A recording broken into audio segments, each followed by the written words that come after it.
السلام علیکم ورحمۃ اللہ وبرکاتہ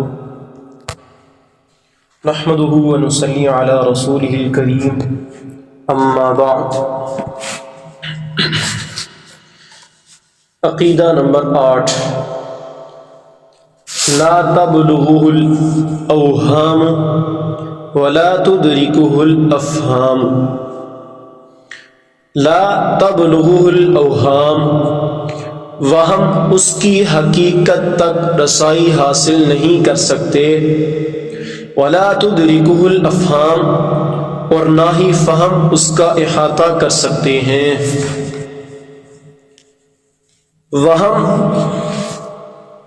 اس کی حقیقت تک پہنچ نہیں سکتے اور فہم اس کی ذات کا احاطہ نہیں کر سکتے۔ اوہام یہ وہم کی جمع ہے اور افہام یہ فہم کی جمع ہے۔ وہم کہتے ہیں غلط سوچ کو اور فہم کہتے ہیں صحیح سوچ کو۔ سوچ غلط ہوگی تو اللہ تعالیٰ کی ذات تک پہنچا ہی نہیں جا سکتا۔ غور فکر ٹھیک ہوگی، سوچ ٹھیک ہوگی، اللہ تک پہنچا تو جا سکتا ہے لیکن اللہ کی مکمل ذات کا احاطہ نہیں ہو سکتا، کیونکہ کسی بھی چیز کا اگر احاطہ بندہ کرنا چاہے تو کم از کم اس کے نقشے کا، اس کے جسم کا ہونا ضروری ہوتا ہے۔ کوئی چیز موجود ہی نہ ہو، یعنی ایک چیز اس کا نقشہ نہیں ہے، اس کی عمارت نہیں ہے، اس کا جسم ہی نہیں ہے تو اس کا احاطہ بھی نہیں کیا جا سکتا۔ اللہ تعالیٰ کی ذات جسم سے پاک ہے، اس لیے اللہ تعالیٰ کی ذات کا احاطہ کرنا دنیاوی زندگی میں مشکل اور ناممکن ہے۔ ہاں البتہ آخرت میں اللہ تعالیٰ کا دیدار ہوگا، انشاءاللہ وہ آگے عقیدہ آئے گا، ہم اس میں اس کی وضاحت کریں گے۔ البتہ قیامت میں جب اللہ تعالیٰ کا دیدار ہوگا وہاں انسان اللہ تعالیٰ کو دیکھے گا۔ دنیاوی زندگی میں اللہ تعالیٰ کی ذات کا احاطہ کرنا یہ ناممکن ہے۔ کیونکہ اللہ تعالیٰ کی ذات جسم سے پاک ہے، اللہ تعالیٰ کی ذات جسم سے پاک ہے، اس لیے اللہ تعالیٰ کی ذات کا احاطہ بھی نہیں کیا جا سکتا۔ اللہ تعالیٰ کتنے بڑے ہیں؟ اللہ اکبر کل شیء، اللہ ہر چیز سے بڑے ہیں، اللہ ہر چیز سے بڑے ہیں۔ اب ہم دیکھتے ہیں بحری جہاز اتنے بڑے ہیں، مچھلیاں سمندر میں اتنی بڑی ہیں، ہم جب دیکھتے ہیں ہماری جو فکر ہے، ہماری سوچ، ہم سوچنے میں مبتلا ہو جاتے ہیں، ہم سوچ میں مبتلا ہو جاتے ہیں اور اتنی بڑی، تو اللہ تعالیٰ کتنے بڑے ہوں گے؟ اللہ تعالیٰ جنہوں نے ساتوں آسمان بنائے بغیر ستون کے بنائے، 7 زمینیں بنائی بغیر کسی ٹیک اور سہارے کے بنائی، اللہ تعالیٰ کی طاقت کتنی ہے، اللہ تعالیٰ کی قوت کتنی ہے، اللہ تعالیٰ کتنے بڑے ہیں، اللہ تعالیٰ کی صفات سے پتہ چلتا ہے۔ میں پہلے بھی بتا چکا ہوں کہ اللہ تعالیٰ کو اگر پہچاننا ہو تو اللہ تعالیٰ کی صفات سے اللہ تعالیٰ کو پہچانو۔ اللہ تعالیٰ کی ذات میں اگر غور و فکر کرو گے تو گمراہ ہو جاؤ گے، ذلت اور گمراہی سبب بنے گی، اللہ تعالیٰ کو پہچان تو نہیں ہرگز تم سکو گے۔ اس لیے اللہ تعالیٰ کو پہچاننا ہے تو اللہ تعالیٰ کی صفات کو پر غور کرو۔ اللہ تعالیٰ ساری مخلوق کو پیدا کیا، سب کچھ پیدا کیا، یہ پیدا کرنے والا ہے، اتنا کچھ پیدا کیا ہے تو اللہ تعالیٰ کتنے بڑے ہوں گے، بس اتنا کافی۔ اللہ تعالیٰ کی ذات کے بارے میں سوچنا بیکار ہے، اللہ تعالیٰ کی صفات میں سوچی، اللہ تعالیٰ کی صفات کتنی۔ تو بعض نے کہا ہے کہ وہم جو ہے نا، وہم اس سے جزیات کو پہچانا جاتا ہے اور فہم اس سے کلیات کو پہچانا جاتا ہے۔ یعنی ایک چیز ہو وہم کے ذریعے اس کی تھوڑی سی چیز کو پہچانا جائے. ایک کمرہ ہے, یعنی آپ پہچان سکتے ہیں یار اس کی جو ہے نا وہ الماریاں اتنی ہیں, اس میں بلب اتنے, اس میں پنکھے اتنے, یہ جزیات ہیں. اور کلیات کس کو کہتے ہیں؟ ایک کمرہ ہو آپ مکمل طور پر جانتے ہو اس کے کمرے بھی اتنے ہیں, اس کی کھڑکیاں اتنی ہیں, پنکھے اتنی ہیں, لائٹیں اتنی ہیں. تو بعض نے اس طرف اس کا جو نا وہ مرجع کا ہے. اللہ تعالیٰ کا فرمان ہے لا تدرکہ الابصار, لا تدرکہ الابصار, آنکھیں اللہ تعالیٰ کی ذات کا ادراک نہیں کر سکتی, اللہ تعالیٰ کی ذات کا احاطہ نہیں کر سکتی. کیوں؟ کیونکہ ہماری فکر, ہماری سوچ, ہمارا ذہن کمزور ہے.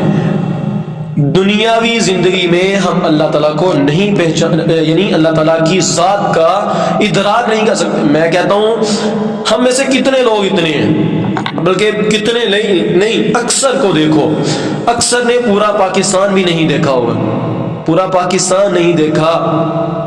کتنے ممالک ہیں, کتنی مخلوقات ہیں, کتنا کچھ اللہ نے پیدا کیا ہے.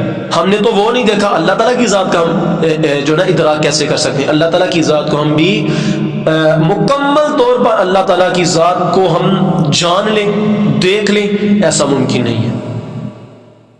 جی, عقیدہ نمبر 9, ولا یشبہ الانام, وہ انسانوں کے مشابہ نہیں, وہ انسانوں کے مشابہ نہیں. اللہ تعالیٰ انسان کے ساتھ مشابہت نہیں رکھتے. ہم کہیں کہ اللہ تعالیٰ کے ہاتھ ہیں, پاؤں ہیں, کان ہیں, بال ہیں, اللہ تعالیٰ کے جسم ہے, تو اللہ تعالیٰ جسم سے پاک ہے, اللہ تعالیٰ ہاتھوں سے پاک ہے, اللہ تعالیٰ کانوں سے پاک ہے, اللہ تعالیٰ جسم سے پاک ہے. کیوں؟ کیونکہ جسم, بات سمجھے, جسم کی ضرورت انسان کو ہے, جسم کی ضرورت مخلوق کو ہے, خالق کو جسم کی ضرورت نہیں. کیوں؟ دیکھیے سمجھے, مخلوق جس کو اللہ تعالیٰ نے پیدا کیا, جتنی بھی مخلوقات ہیں اللہ تعالیٰ نے ان کو پیدا کیا ہے, ان کی ضروریات ہیں, جسم ہے, اس کی ضرورت جسم ہے. پھر جسم کی ضروریات کیا ہے؟ جسم اس پر لباس ہے, اس پر جو ہے نا وہ صحت کے لیے دوائی وغیرہ ہے. پھر بال ہیں تو ان کو سیٹ کروانا ہے, کٹوانا ہے, داڑھی, مونچھیں, یعنی اس طرح کی جو چیزیں ہیں. اب پاؤں ہیں, اس میں پہننے کے لیے جوتے بھی ضرورت ہے, انسان کی ضرورت ہے, جسم کی ضرورت ہے. تو دیکھیں مخلوق کے لیے جسم کا ہونا ضروری ہے. کیوں؟ کیونکہ مخلوق کو ہر چیز کی ضرورت ہے. دیکھیں مخلوق ہوگی تب جب اس کا جسم ہوگا, جب اس کا جسم ہوگا تو جسم کی ضروریات ہوں گی. یہ تو آپ بھی سمجھتے ہیں کہ جسم کی ضروریات کئی زیادہ ہیں. کتنی زیادہ ہے؟ کھانا پینا اس کی ضرورت ہے, پہننا اس کی ضرورت ہے, چلنا پھرنا اس کی ضرورت ہے, یہ وغیرہ وغیرہ, یہ مخلوق کی ضرورت ہے. دیکھیں اگر خالق کو ہی جسم کی ضرورت پڑ جائے, اگر خالق کو ہی جسم کی ضرورت پڑ جائے تو خالق اور مخلوق میں ممتازیت نہیں رہی. پھر تو خالق بھی وہی ہوا اور مخلوق بھی وہی ہوا, اس میں ممتاز ہونا کوئی ہوا نا. کیونکہ اللہ کی ذات وہ تو بہت اعلیٰ ہے, وہ تو ممتاز ہے. اللہ تعالیٰ کی ذات انسانوں کی طرح نہیں. انسان کو بولنے کے لیے زبان کی, سننے کے لیے کان کی, دیکھنے کے لیے آنکھ کی, رہنے کے لیے مکان کی, چلنے پھرنے کے لیے پاؤں کی, روٹی کھانے کے لیے ہاتھ کی, کمانے کے لیے ہاتھ کی, اپنے بہن بھائیوں کی, والدین کی, ساری کی ساری کی ضروریات ہیں. جبکہ اللہ تعالیٰ کو بولنے کے لیے زبان کی, سننے کے لیے کان کی, دیکھنے کے لیے آنکھ کی, رہنے کے لیے مکان کی ضرورت نہیں ہے. اللہ تعالیٰ زبان سے پاک ہے, کان سے پاک ہے, آنکھ سے پاک ہے, مکان سے پاک ہے. اللہ تعالیٰ بولتے ہیں لیکن زبان کی اللہ کو ضرورت نہیں. اللہ تعالیٰ سنتے ہیں, سمیع ہیں, اللہ تعالیٰ سننے والے ہیں لیکن کان کی ضرورت نہیں. اللہ تعالیٰ کان کے محتاج نہیں. اللہ تعالیٰ بصیر ہے, دیکھنے والے ہیں, آنکھ کی ضرورت نہیں. اللہ تعالیٰ رہتے ہیں لیکن اللہ تعالیٰ کو رہنے میں مکان کی ضرورت نہیں. اللہ تعالیٰ جسم سے پاک ہے. جب آپ یہ سمجھ لیں گے نا بات کہ اللہ تعالیٰ جسم سے پاک ہے, پھر آپ کو یہ بات واضح طور پر سمجھ آ جائے گی کہ اللہ تعالیٰ سنتے بھی ہیں, بولتے بھی ہیں, یعنی بولنے سے مراد اللہ تعالیٰ فیصلہ کرتے ہیں.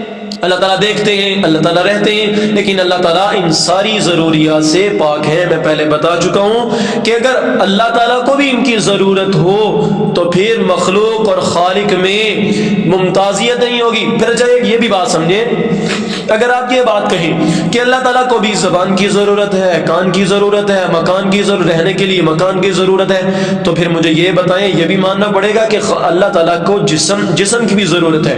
اگر آپ یہ مان لیں کہ اللہ تعالیٰ کا جسم ہے تو مجھے یہ بتاؤ جو بھی جسم والی چیز ہے اس کو کسی نہ کسی نے تو پیدا کیا نا، اس کو کسی نہ کسی نے تو پیدا کیا ہے، تو پھر یہ بھی ماننا پڑے گا کہ اللہ تعالیٰ کو کسی نے پیدا کیا ہے، جبکہ لم یلد ولم یولد، اللہ تعالیٰ کو تو نہ کسی نے پیدا کیا نہ اللہ تعالیٰ نے کسی کو جنا ہے۔ ولم یکن لہ کفوا احد، اللہ الصمد، اللہ تو بے نیاز ہے، اللہ ہر چیز سے بے نیاز ہے، اللہ تعالیٰ کو کسی چیز کی حاجت نہیں۔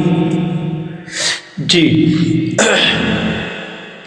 یہ ساری ہم پیچھے اس کی وضاحت بھی کر چکے ہیں کہ اللہ تعالیٰ ہر چیز سے پاک ہے، اللہ تعالیٰ ہر چیز سے پاک ہے، کیونکہ اللہ تعالیٰ خالق ہے، اور جو خالق ہو وہ ہر چیز سے پاک ہوتا ہے۔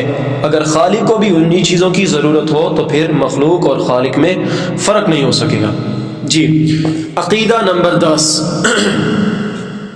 حی لا یموت قیوم لا ینام۔ حی لا یموت، وہ زندہ ہے، یعنی اللہ تعالیٰ زندہ ہے، ان پر موت نہیں آئے گی۔ قیوم لا ینام، وہ نظام کائنات کو تھامنے والے ہیں، ان پر نیند طاری نہیں ہوتی۔ اس کی ہم وضاحت پہلے کافی کر چکے ہیں، لیکن پھر بھی تھوڑی بہت میں یہاں بھی کر دیتا ہوں۔ اللہ تعالیٰ زندہ ہیں، اللہ تعالیٰ کو موت نہیں آئے گی، اللہ تعالیٰ کائنات کو تھامنے والے ہیں، چلانے والے ہیں، ان کی ضروریات کو پورا کرنے والے ہیں، اللہ تعالیٰ کو نیند نہیں آتی۔ جی اللہ تعالیٰ کی حیات ازلی بھی ہے، ابدی بھی ہے۔ اللہ تعالیٰ کی ذات ازلی بھی ہے اور ابدی بھی ہے۔ ازلی اور کس سے کہتے ہیں، ابدی کس کو کہتے ہیں؟ ازلی جب کچھ بھی نہیں تھا اللہ تعالیٰ تب بھی موجود تھے، ابدی جب کچھ بھی نہیں ہوگا اللہ تعالیٰ تب بھی موجود ہوں گے۔ تو اللہ تعالیٰ کی ذات ازلی بھی ہے، ابدی بھی ہے، اللہ تعالیٰ کو موت نہیں آئے گی۔ جی مخلوق کی حیات ابدی تو ہو سکتی ہے لیکن ازلی نہیں، لیکن یعنی آپ کہہ سکتے ہیں کہ جو جنت میں چلے جائیں گے، جہنم میں چلے جائیں گے، اس کے بعد جو یعنی موت ہوگی اس کو ایک دمبے کی شکل میں لایا جائے گا، اس کو ذبح کر دیا جائے گا، ان کو موت، اس کے بعد یعنی جنتیوں کو بھی موت نہیں آئے گی، جہنمیوں کو بھی موت نہیں آئے گی۔ کیوں؟ کیونکہ موت ہی ختم ہو جائے گی۔ اور بھائی اس لیے کہہ دیا کہ انسانیت یعنی مخلوق کی جو حیات ہے وہ ابدی تو ہو سکتی ہے، لیکن آپ یعنی آپ کہتے ہیں کہ جو نا اس کو جو ہے نا زندگی ہمیشہ کے لیے مل جائے گی، لیکن مخلوق ہمیشہ سے تو نہیں ہے نا، ازلی تو نہیں ہے نا۔ مخلوق کی زندگی ازلی نہیں ہے، یعنی اللہ تعالیٰ نے اس کو پیدا کیا، پہلے نہیں تھی، پھر اللہ تعالیٰ نے وجود دیا۔ لیکن اگر آپ تھوڑی سی سوچیں تو یہ بات بھی آپ کو سمجھ آ جاتی ہے کہ ابدی بھی نہیں ہے، یعنی ہمیشہ بھی نہیں رہے گی، کیونکہ پہلے اللہ تعالیٰ نے یعنی پہلے مخلوق نہیں تھی، پھر اللہ تعالیٰ نے مخلوق کو وجود دیا، پھر ایک وقت ایسا آئے گا یعنی جس کو قیامت کہتے ہیں، سب کچھ ختم ہو جائے گا۔ ابدی تو ہو گئی نا، ایک مرتبہ تو ابدی ہو گئی، پھر اللہ تعالیٰ ان کو زندگی دیں گے۔ چلو پھر کی بات جو یعنی جنت اور جہنم کی جو زندگی ہے اس کو تو ہم ابدی کہہ سکتے ہیں، لیکن دنیاوی زندگی میں کسی کی نہ زندگی ازلی ہے نہ کسی کی حیات ابدی ہے، یہ صرف اللہ ہی ایسی ذات ہے، اللہ ہی ایسی ذات ہے جو ازلی بھی ہے، ابدی بھی ہے، ہمیشہ رہیں گے، ہمیشہ سے ہیں۔ اللہ تعالیٰ کی ذات کو نہ فنا ہے نہ اللہ تعالیٰ کی ذات کو اونگ آتی ہے۔ اللہ تعالیٰ کی حیات سستی سے پاک ہے، اللہ تعالیٰ کی حیات انقطاع سے پاک ہے۔ اللہ تعالیٰ کی ذات ازلی بھی ہے، ابدی بھی ہے۔ اللہ تعالیٰ کی ذات سستی سے پاک ہے، جبکہ انسانیت کی جو زندگی ہے وہ سستی والی ہے۔ سمجھ آ رہی ہے؟ جی اللہ تعالیٰ کی جو حیات ہے، اللہ تعالیٰ یعنی اللہ تعالیٰ زندہ ہے نا، اللہ تعالیٰ کی حیات جو ہے وہ انقطاع سے پاک ہے۔ مخلوق یہ انقطاع کہتے ہیں جدا ہو جانا، یعنی جب بندہ سو جاتا ہے تو گویا کہ انسان اپنی زندگی سے جدا ہو گیا۔ ہم کیا کہتے ہیں؟ ہم سوتے وقت دعا پڑھتے ہیں، اللہم بسمک اموت و احیا، اللہم بسمک اموت واحیا، اللہ ہم تیرے نام سے مرتے ہیں، تیرے نام سے جیتے ہیں۔ اللہ حالانکہ کہنا تو یہ چاہیے کہ اللہ ہم تیرے نام سے سو رہے ہیں اور تیرے نام سے جاگیں گے، لیکن نہیں، ہم کہتے ہیں اللہ تیرے نام سے مرتے ہیں اور تیرے نام سے جیتے ہیں۔ اس کا مطلب یہ کہ سو جانا بھی یہ ایک موت ہے، ایک موت ہے۔ جب بندہ مر جاتا ہے تو اپنی زندگی سے منقطع ہو جاتا ہے، جدا ہو جاتا ہے۔ اللہ تعالیٰ کی زندگی، اللہ تعالیٰ کی حیات بغیر سستی کے ہے۔ اللہ تعالیٰ کی زندگی میں، اللہ تعالیٰ کی حیات میں سستی نہیں ہے، اور اسی طرح اللہ تعالیٰ کی جو زندگی ہے، اللہ تعالیٰ کی جو حیات ہے وہ بغیر انقطاع والی ہے، یعنی مخلوق سے منقطع نہیں ہوتے۔ اللہ تعالیٰ کی حیات وہ بغیر انقطاع والی ہے، اور جبکہ جو مخلوق کی جو زندگی ہے وہ انقطاع والی ہے، وہ جدا ہو جاتی ہے۔ جی، عقیدہ نمبر 11، خالق بلا حاجت رازق بلا مؤونۃ۔ خالق بلا حاجت، اللہ تعالیٰ پیدا فرماتے ہیں بغیر کسی ضرورت کے، رازق بلا مؤونۃ، اور مخلوقات کو رزق دیتے ہیں بغیر کسی مشقت کے۔ جی، اللہ تعالیٰ پیدا کرتے ہیں لیکن اللہ تعالیٰ کی ضرورت نہیں، اللہ تعالیٰ رزق دیتے ہیں لیکن اللہ تعالیٰ کو رزق دینے میں مشقت نہیں اٹھانی پڑتی۔ جی دیکھیں، توحید میں ہم پہلے کافی بحث کر چکے ہیں، پھر بھی ہم یہاں پہ بھی تھوڑی سی بات کرتے ہیں کہ اللہ تعالیٰ خالق پیدا کرتے ہیں لیکن اللہ تعالیٰ کو پیدا کرنے کی ضرورت نہیں ہے، رازق رزق دیتے ہیں لیکن اللہ تعالیٰ کو رزق دینے میں مشقت کی جو نا وہ اٹھانا نہیں پڑتی۔ اب کہہ سکتے ہیں کہ بھائی اللہ تعالیٰ نے انسانیت کو پیدا کی ہے تو ضرورت تو کوئی نہ ہوگی نا، تو بھائی اللہ تعالیٰ کو پیدا کرنے میں کسی چیز کی ضرورت نہیں ہے۔ اللہ تعالیٰ کا ارشاد ہے، سورۃ الذاریات ہے، آیت نمبر 56 ہے، اللہ تعالیٰ فرماتے ہیں وَمَا خَلَقْتُ الْجِنَّ وَالْإِنسَ إِلَّا لِيَعْبُدُونَ۔ ہم نے جن و انسان کو اپنی عبادت کے لیے پیدا کیا۔ اب آپ سوال اٹھا سکتے ہیں کہ بھائی اب تو اللہ تعالیٰ فرما رہے ہیں کہ ہم نے انسانیت کو اور جنوں کو اپنی عبادت کے لیے پیدا کیا ہے، تو یہ کام تو ہو گیا نا، اللہ تعالیٰ کا فائدہ تو ہو گیا نا۔ دیکھیں، مجھے بات سمجھیں کہ یہ انسانیت اور جن جو اللہ تعالیٰ کی عبادت کریں، کیا اللہ تعالیٰ کا ذاتی طور پر اس میں کوئی فائدہ ہے یا مخلوق کا اس میں خود فائدہ ہے؟ ہم انسان ہیں نا، ہم عبادت کرتے ہیں کس کے لیے؟ اللہ تعالیٰ کی رضا کے لیے نا۔ کیوں؟ کیونکہ ہمیں جنت مل جائے۔ اللہ تعالیٰ کے اس میں کوئی فائدہ ہوا؟ نہیں فائدہ ہوا نا۔ دیکھیں، جتنی بھی مخلوقات ہیں، ہر مخلوق میں ہر فرد عبادت کرنے لگ جائے، اللہ تعالیٰ کی عبادت میں، اللہ تعالیٰ کی شان میں، اللہ تعالیٰ کے مقام میں، اللہ تعالیٰ کی رفت میں، بلندی میں کوئی اضافہ نہیں ہوگا۔ دیکھیں، اللہ تعالیٰ نے فرشتوں کو، اللہ تعالیٰ نے اتنے فرشتے پیدا کیے ہیں کہ ایک ہی وقت میں، جس طرح ہم حج کرتے ہیں، ایک ہی وقت میں وہ 10 لاکھ کی یا 10,000 کی غالباً جو مقدار ہے، 10,000 غالباً یا 10 لاکھ جو فرشتے ہیں، وہ ایک وقت میں بیت معمور ہے، اس کا نام جیسے ہمارا بیت اللہ ہے جس کا ہم حج کرتے ہیں، جس کا ہم طواف کرتے ہیں، فرشتوں کا وہ بیت معمور ہے جس کا وہ طواف کرتے ہیں۔ ایک وقت میں فرشتے جتنے طواف کرتے ہیں، قیامت تک ان کی دوبارہ باری نہیں آئے گی۔ خود اندازہ لگا لیں، خود سوچ و فکر کریں، خود سوچیں کہ اگر اللہ تعالیٰ نے اتنے فرشتے پیدا کیے ہیں کہ جو اللہ تعالیٰ کی ایک وقت میں کہتا ہوں ایک وقت کو چھوڑو، ایک سیکنڈ بھی اللہ تعالیٰ کی نافرمانی نہیں کرتے، کہ اللہ تعالیٰ کی شان میں کوئی بلندی ہوئی، اللہ تعالیٰ کی ذات میں کوئی اضافی چیز آئی، اللہ تعالیٰ کے مقام میں کوئی بڑھوتری آئی؟ نہیں۔ اللہ تعالیٰ کی تعریف کرنے کے لیے تو فرشتے بھی کافی تھے، لیکن جو مخلوق کو پیدا کیا وہ اس کے فائدے کے لیے، تاکہ میں ان سے راضی ہو جاؤں اور ان کو کیا کروں، جنت میں داخلہ نصیب فرماؤں۔ دیکھیں، ہم عبادت کرتے ہیں، اس کی مثال میں ایک جو نا وہ دنیاوی قانون کے مطابق دیتا ہوں۔ دیکھیں، ایک مستری ہے، ہم اس سے کمرہ بنواتے ہیں، اس نے کمرہ تیار کر لیا، اپنا کام مکمل کر لیا، مجھے یہ بتاؤ کہ تم اس کو گھر بنانے کی اجرت دو گے یا گھر ہی دے دو گے؟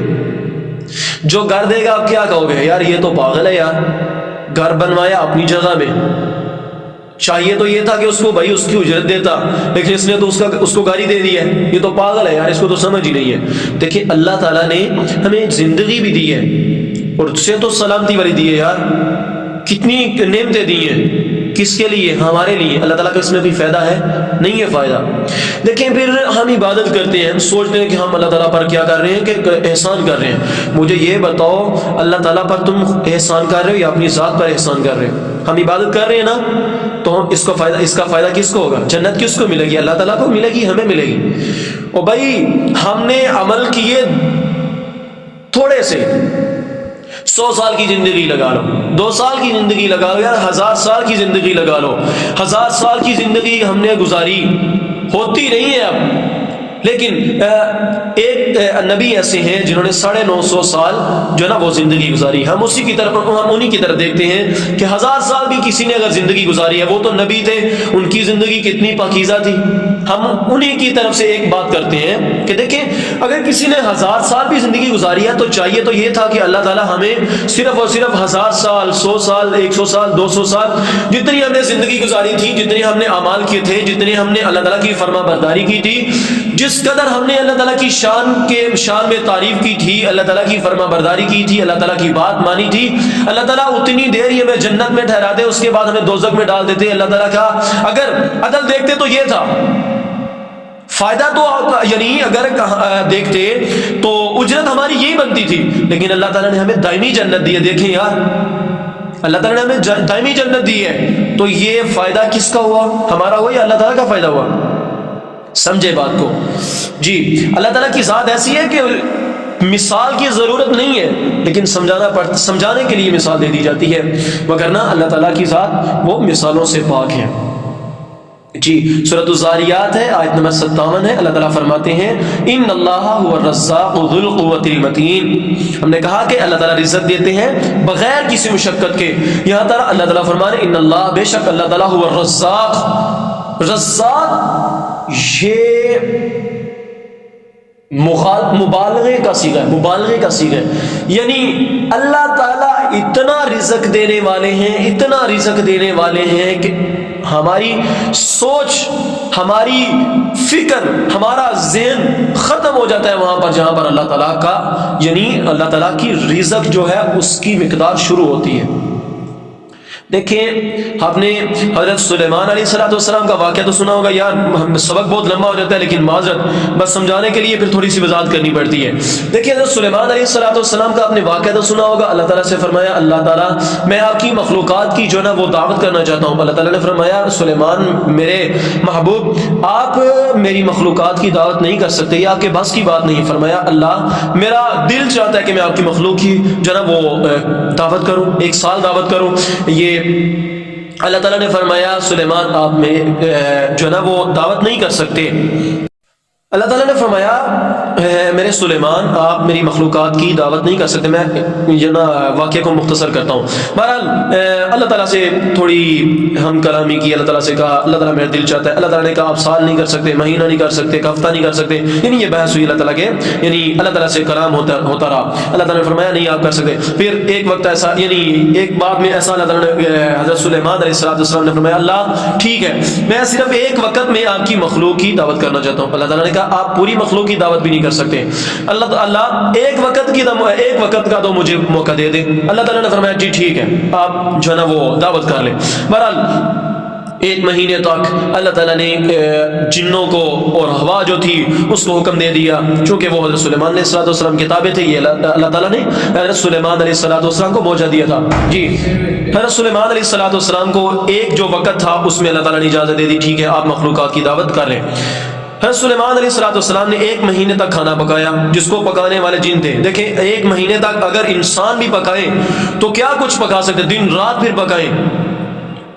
پھر اللہ تعالیٰ نے ہوا کو جو نا وہ اجازت دے دی، جو نا اللہ تعالیٰ نے ہوا کو کہہ دیا کہ آپ کھانے پر چلے پھریں، تاکہ میرے سلیمان کا جو کھانا ہے وہ خراب نہ ہو جائے۔ بہرحال کھانا پک گیا، دسترخوان لگ گیا، ٹھیک ہے، یعنی مفسرین لکھتے ہیں کہ اس کی مسافت اتنی تھی کہ جو گھوڑا تھا، گھوڑا وہ اس کی لمبائی میں بھی اور چوڑائی میں بھی 1 مہینے تک دوڑتا رہتا تو اس کی مسافت ختم نہ ہوتی۔ نبی جو تھے انہوں نے کھانا پکا دیا، اللہ تعالیٰ نے ایک مچھلی کو حکم دیا کہ میرے سلیمان نے دعوت کی ہے، آپ ان کی جا کے دعوت کو قبول کریں۔ وہ مچھلی آ گئی، اس نے کھانا ایک طرف سے شروع کیا اور ختم کر دیا، سارے کا سارا ختم کر دی۔ سلیمان علیہ السلام پریشان ہو گئے، مچھلی کہنے لگی سلیمان کیا اس کے علاوہ بھی کچھ پکایا؟ سلیمان علیہ السلام نے فرمایا سارے کا سارا تو کھا گئی ہے، ابھی بھی پوچھ رہی ہے۔ تو وہ مچھلی ناراض ہوگی، کہنے لگی کہ آپ جو مہمان ہوتا ہے وہ اپنے میزبان کی اس طرح سے مہمان نوازی نہیں کرتا۔ بہرحال یہ بتانے کا مقصد یہ تھا کہ اللہ تعالیٰ کے علاوہ اللہ تعالیٰ کی مخلوق کو رزق دینے والا کوئی بھی انسان نہیں۔ وہ تو نبی تھے، ہم تو کمزور انسان ہیں، ہم کیسے جو نا وہ رزق دے سکتے ہیں؟ جی، اللہ تعالیٰ رزق دینے میں مشقت نہیں اٹھانی پڑتی۔ ہاں آپ دیکھتے ہیں کہ ہم رزق کماتے ہیں تو ہمیں مشقت اٹھانی پڑتی ہے، کوئی روزگار اپنے کسی طریقے سے کما رہا ہے، کوئی کسی طریقے سے، کوئی جو نا مستری کر رہا ہے، مستری ہے وہ اپنا طریقے سے کر رہا ہے، کوئی مزدور ہے وہ اپنے طریقے سے کر رہا ہے، کوئی یعنی گاڑی چلا رہا ہے، کوئی رکشہ چلا رہا ہے، یہ سارے کے سارے معاملات ہیں۔ رزق کمانے کے لیے جو نا وہ مشقت اٹھانی پڑتی ہے، کیوں؟ کیونکہ یہ جو دنیا ہے یہ تحت الاسباب ہے، حاضر دنیا تحت الاسباب، یہ جو دنیا ہے تحت الاسباب ہے، اس میں سبب اختیار کرو گے تو پھر ہی ملے گا، پھر ہی رزق جو ہے نا وہ ملے گا۔ جی، عقیدہ نمبر آخری ہے اور 12، عقیدہ نمبر 12، ممیت بلا مخافت باعث بلا مشقت، ممیت بلا مخافت، اللہ تعالیٰ موت دیتے ہیں بغیر کسی خوف و خطرے کے، باعث بلا مشقت، اللہ تعالیٰ قیامت کے دن اٹھائیں گے بغیر کسی مشقت کے۔ جی، اللہ تعالیٰ مارتے ہیں، موت دیتے ہیں بغیر کسی خوف کے، اور قیامت کے دن اٹھائیں گے بغیر کسی مشقت کے۔ دیکھیں یہ بات تو آپ بھی جانتے ہیں، کسی بھی چیز کو پہلی مرتبہ بنانا مشکل ہوتا ہے۔ پھر ایک اور بھی بات ہے کہ جب کسی چیز کا نقشہ ہی نہ ہو، اس کی کوئی حیت اور حالت ہی پتہ نہ ہو، اس کا کوئی ضابطہ معلوم نہ ہو، اس کو بنانا تو اور بھی مشکل ہوتا ہے۔ دیکھیں ہم ایک کمرہ بناتے ہیں، اس میں بھی ستون کھڑے کرتے ہیں، یہ ہماری کمزوری کی دلیل ہے، ضعیف ہونے کی دلیل ہے، لیکن اللہ تعالیٰ نے دیکھو کتنے بڑے آسمان، اور 7 آسمان بغیر کسی جو نا وہ ٹیک کے، بغیر کسی سہارے کے کھڑے کر دیے۔ اس سے پتہ چلتا ہے اللہ تعالیٰ کتنے مضبوط اور طاقتور ہیں۔ جی دیکھیں ہم کسی بھی کمرے کو جب بناتے ہیں نا تو اس کا پہلے ضابطہ بناتے ہیں، اس کا پہلے نقشہ بناتے ہیں، جبکہ اللہ تعالیٰ نے مخلوقات کو پیدا کیا تو بغیر کسی نقشے کے پیدا کیے۔ دیکھیں ایک کمرہ بنایا جاتا ہے، اس کو پہلی مرتبہ جو بناتا ہے اصل کمال تو اسی کا ہوتا ہے، پھر وہ خراب ہو گیا، اس کی مرمت کرنی ہے تو اس کی مرمت میں جو بھی ہوگا، یعنی کلر وغیرہ کرنا ہے، یا تھوڑا سا اگر کہیں سے ٹوٹ گئی ہے، دیوار ٹوٹ گئی ہے، یا کوئی وغیرہ وغیرہ، یعنی جو بھی تھوڑا سا نقصان ہو گیا ہے تو اس نقصان کو ٹھیک کرنے والے کا زیادہ کمال نہیں ہوتا۔ کیوں؟ کیونکہ وہ تو پہلے سے بھائی عمارت بنی ہوئی ہے، تیرا کیا کمال ہے، تو نے تو بات اسی کو تھوڑا سا درست کر دی ہے۔ تو اللہ تعالیٰ نے جب پہلی مرتبہ یہ دیکھیں، یہ بات تو اب آپ نے شعروں میں بھی پڑھی ہوگی کہ کسی بھی چیز کو پانی پہ لکھنا یہ بہت مشکل ہے، پانی پہ کسی چیز کو لکھنا کتنا مشکل ہے، تو اللہ تعالیٰ نے ہمیں کس سے پیدا کیا ہے؟ ایک گندے قطرے سے پیدا کیا نا۔ تو دیکھیں جب اللہ تعالیٰ نے ہمیں پانی سے بنا دی ہے، اتنی بڑی انسانیت کو اللہ تعالیٰ نے پانی سے بنایا ہے، تو کیا اللہ تعالیٰ کل قیامت کے دن اس بنے ہوئے جسم کو، اس بنی ہوئی ہڈیوں کو، اس بنے ہوئے ڈھانچے کو اٹھانے میں کیا کمزور ہے؟ کیا اللہ تعالیٰ دوبارہ نہیں اٹھا سکتے؟ بس سمجھیں اللہ تعالیٰ نے کافروں کے اس نظریے کو قرآن مجید میں اتنا اکثر بیان کیا ہے، اتنا اکثر بیان کیا کہ آپ دیکھیں قرآن مجید کو پڑھیں تو صحیح، جگہ جگہ پہ آپ کو ملے گا۔ یہ جو کفار تھے یہ کہتے تھے اَإِذَا مِتْنَا وَكُنَّا تُرَابًا، کہ اب ہم جب مر جائیں گے، ہڈیاں ہو جائیں گے، پھر اٹھائے جائیں گے، یار کیسے ہو سکتا ہے؟ تو یہ اللہ تعالیٰ کی شان ہے، اللہ تعالیٰ کی طاقت ہے، یہ اللہ تعالیٰ کی جو نا وہ قدرت ہے کہ اللہ تعالیٰ کل دوبارہ بھی دیکھیے یہ میں بات پہلے بھی کہہ چکا ہوں کہ کسی بھی چیز کو پہلی مرتبہ بنانا بہت مشکل ہوتا ہے. اور دیکھیں اللہ تعالیٰ نے جو ہے نا وہ ہمیں پیدا کیا ہے یہ مشکل تھا. ٹھیک ہے, جب اللہ تعالیٰ نے ہمیں پیدا کر دی ہے تو جب ہمارا قیامت کے دن سانچہ اور ڈھانچہ ہوگا, ہماری ہڈیاں موجود ہوں گی, تو پھر اٹھانا اللہ تعالیٰ کے لیے کون سا مشکل ہوگا. جی اسی طرح امیہ بن خلف تھا, یہ کافر تھا, لعین تھا. یہ بھی پوچھتا تھا کہ مجھے بتائیں تو صحیح کہ جب ہم مر جائیں گے, ہڈیاں ہو جائیں گے, تو پھر ہمیں کون زندہ کرے گا. اللہ تعالیٰ یہ سوال کرتا. اللہ تعالیٰ نے اس کے سوال کو اس طرح جو نا وہ قرآن مجید میں جو نا وہ صراحہ ہے, کہتا ہے کہ من یحیی العظام وہی رمیم, کون ہے جو زندہ کرے گا ہڈیوں کو جبکہ وہ مٹی ہو جائے گی. اللہ تعالیٰ نے فرمایا قل یحییھا الذی انشأھا اول مرہ, میرے محبوب ان کو بتا دو الذی یحیی, اس کو زندہ کرے گا, الذی وہ ذات ہے, انشأھا جس نے اس کو پیدا کیا, اول مرہ پہلی مرتبہ. تو جس ذات نے پہلی مرتبہ پیدا کر دیا ہے اس ذات کے لیے دوبارہ اٹھانا مشکل نہیں. جی سورۃ الروم ہے, آیت نمبر 11 ہے. اللہ تعالیٰ فرماتے ہیں اللہ یبدأ الخلق ثم یعیدہ ثم الیہ ترجعون. اللہ تعالیٰ وہ ذات ہے یبدأ الخلق جس نے پہلی مرتبہ پیدا کیا, ثم یعیدہ پھر دوبارہ پیدا کریں گے, ثم الیہ ترجعون پھر اسی کی طرف لوٹائے جانا ہے. اسی طرح سورۃ الواقعہ ہے, آیت نمبر 47 ہے. اللہ تعالیٰ فرماتے ہیں وَكَانُوا يَقُولُونَ, اور وہ لوگ کہتے تھے, اَإِذَا مِتْنَا, کیا ہم جب مر جائیں گے, وَكُنَّا تُرَابًا, اور مٹی ہو جائیں گے, وَعِظَامًا, اور بوسیدہ ہڈیاں ہو جائیں گے, أَإِنَّا لَمَبْعُوثُونَ, کیا ہم دوبارہ پھر اٹھائے جائیں گے. اسی طرح سورۃ الواقعہ ہے, آیت نمبر 47 ہے. اللہ تعالیٰ فرماتے ہیں وَكَانُوا يَقُولُونَ, اور وہ کہتے تھے اَإِذَا مِتْنَا, جب ہم مر جائیں گے, وَكُنَّا تُرَابًا, اور مٹی ہو جائیں گے, وَعِظَامًا, اور بوسیدہ ہڈیاں ہو جائیں گے, إِنَّا لَمَبْعُوثُونَ, کیا پھر اٹھائے جائیں گے. جی اسی طرح سورۃ الروم ہے, آیت نمبر 27 ہے. اللہ تعالیٰ فرماتے ہیں وَهُوَ الَّذِي يَبْدَأُ الْخَلْقَ, اللہ وہ ذات ہے جس نے پہلی مرتبہ پیدا کیا, ثُمَّ يُعِيدُهُ پھر دوبارہ اٹھائے گا, وَهُوَ أَهْوَنُ عَلَيْهِ, اور یہ تو اللہ تعالیٰ پر آسان ہے. اسی طرح سورۃ الروم ہے, آیت نمبر 50 ہے. اللہ تعالیٰ فرماتے ہیں إِنَّ ذَلِكَ لَمُحْيِي الْمَوْتَى, اللہ ہی وہ ذات ہے جو مردوں کو زندہ کرتا ہے. جی اسی طرح سورۃ البروج ہے, آیت نمبر 13 ہے. اللہ تعالیٰ فرماتے ہیں انہ هو یبدئ و یعید, اللہ ہی وہ ذات ہے جو پہلی مرتبہ بھی پیدا کرتے ہیں اور دوسری مرتبہ بھی دوبارہ پیدا کریں گے. اسی طرح سورۃ السبا ہے, آیت نمبر 26 ہے. اللہ تعالیٰ فرماتے ہیں قل یجمع بیننا ربنا ثم یفتح بیننا بالحق, آپ فرما دیجئے اللہ ہی ہمیں جمع کرے گا, ثم یفتح بیننا بالحق, پھر قیامت کے دن ہمارے درمیان فیصلہ کرے گا. قل یجمع بیننا ربنا ثم یفتح بیننا بالحق, قل میرے محبوب فرما دیجئے یجمع بیننا ربنا, ہمارا رب ہی ہمیں جمع کرے گا, ثم یفتح بیننا بالحق, پھر ہمارے درمیان فیصلہ کرے گا حق کے ساتھ اور انصاف کے ساتھ. جی یہ آج کے ہمارے عقیدہ نمبر 7 سے عقیدہ نمبر 12 تک سبق ہوا ہے. انشاءاللہ کل کے کچھ جو ایک دو عقائد ہیں, کچھ عقائد وہ آپس میں ملتے جلتے ہیں, ان میں سے ایک عقیدہ سمجھا دیا تو باقی سمجھنے آسان ہو جائیں گے. انشاءاللہ کل ہم عقیدہ نمبر 13 سے شروع کریں گے انشاءاللہ, اگر زندگی رہی. کوئی سوال ہو تو پوچھ لیا کریں. جی جزاک اللہ خیر, احسن الجزاء فی الدنیا والآخرہ. السلام علیکم ورحمۃ اللہ وبرکاتہ. سبحان ربک رب العزۃ عما یصفون وسلام علی المرسلین والحمد للہ رب العالمین. سبحانک اللہم وبحمدک نشہد ان لا الہ الا انت نستغفرک ونتوب الیک.